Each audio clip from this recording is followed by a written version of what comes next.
Guys अभी हम लोग जा रहे हैं रात के 10 बजे मेला घूमने के लिए। और ये देखिए रास्ता पूरा सुनसान है, कोई भी नहीं है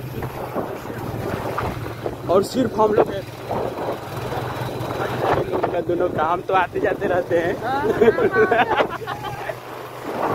लेकिन गाइस सच में पूरा सुनसान है। देखिए कोई नहीं, इधर देखिए पूरा गाछ है, ऑनली गाछ है और बीच में रास्ता। चलो भाई जल्दी यहाँ से निकाल लो भाई।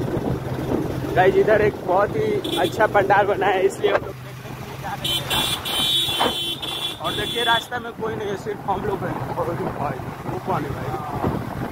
ये भाई अरे यार एक जेसीबी मिल गई। चलो यार ठीक है, ट्रैक्टर है। चलो चलो चलो आगे लो उसको। चलो भाई एक तो कोई मिला, हेलो बचा लेने लोग। अब डर भाई, अब डर नहीं लग रहा है, थोड़ा सा जिक्र आ रहा है। अच्छा